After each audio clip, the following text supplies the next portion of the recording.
New photos show that Apple has a golden iPhone 5s up their sleeve. Specs of the Samsung Galaxy Gear reveal what to expect. And yeah, believe it or not, Nokia is building a Windows RT tablet. I'm Jaime Rivera. And trust me, I wouldn't like Windows RT even if it were Friday and I were drunk. Which I'm about to. But this is Pocketnow Daily.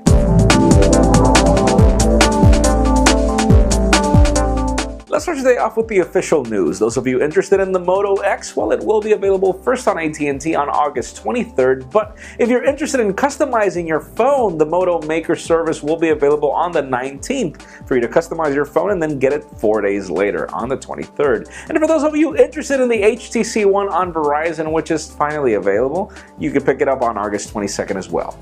Now let's talk about Apple. On the official side, iOS 7 Beta 6 is now available for developers, only that this is mostly just for bug fixes, nothing really major so far, even though it's getting closer to launch date.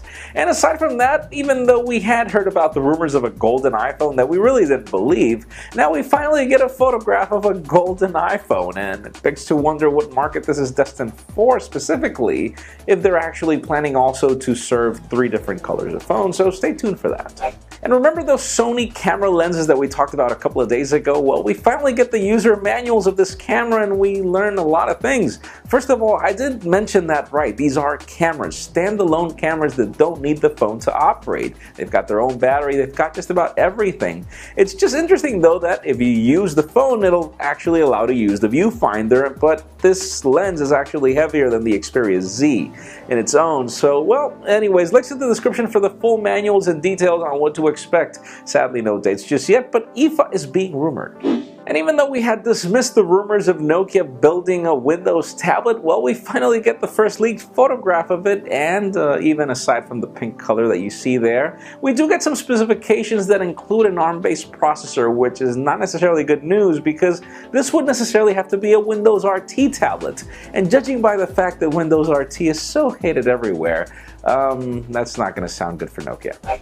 And finally, for the hot news of the day, we get some leaked specifications of the Samsung Galaxy Gear smartwatch, and they are actually good. I'm not going to bore you with the specifics on processor or anything. The hot news here is that this is not going to be a parasite of your phone. This is going to be a phone.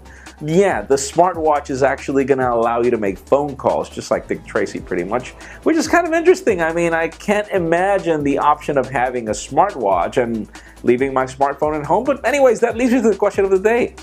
Would that be a feature that you'd be interested in your watch? I mean, think about it, having a smartwatch that can make phone calls. Again, in my particular case, the problem is that smartwatch won't be able to help me navigate the internet, so I would still have to carry a smartphone, and it begs to wonder if both these products can coexist, unless you leave the smartphone at home for a tablet. So leave us a comment down below, would you like this functionality? And of course, as always, for an earlier scoop of everything that's happening in the smartphone and tablet world, make sure you follow us on Pocketnow.com and subscribe to our YouTube channel as well. You can also follow me on Twitter at Jaime_Rivera. Please give this video a thumbs up if you liked what you saw. I am Jaime Rivera. Thank you very much for watching. See you next week.